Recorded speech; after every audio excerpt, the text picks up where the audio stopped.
Today on Mom to Mom, we have a very cute DIY explosion Valentine's gift box. It's always fun to receive those gift boxes where you open it up and just stuff keeps falling out. Well, I came across this really cute idea online of a DIY Valentine's explosion box. And all you're gonna need are about 3 boxes that they go fairly quickly. So you wanna make sure that you grab these guys pretty fast. You can find them at Dollar General or Walmart or at the craft store.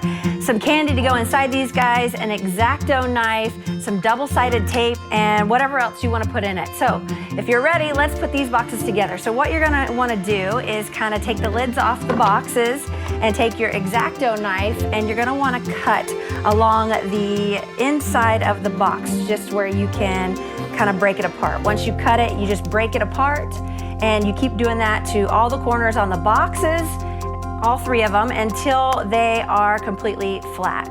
Then you're gonna take some glue. I like to use fabric glue just because I always have it on hand, and stick it on the bottom of the boxes. So you take the smaller one and glue it to the mid-size one, then you take the mid-size one and glue it to the bigger box. Now we're gonna take our double-sided tape and just start taping it on each side and putting the candy inside. Then once you're done with everything all together, you stack them inside of each other with the lids on top. So then you have this really cute big box for your kids to open on Valentine's Day. And it's so fun because it's just stuffed with candy or whatever you want to put in it.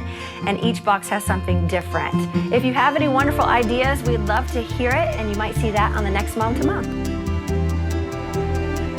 Mom to Mom is brought to you by Perspectives Paint, Wallpaper, Window Treatments, and Upholstery.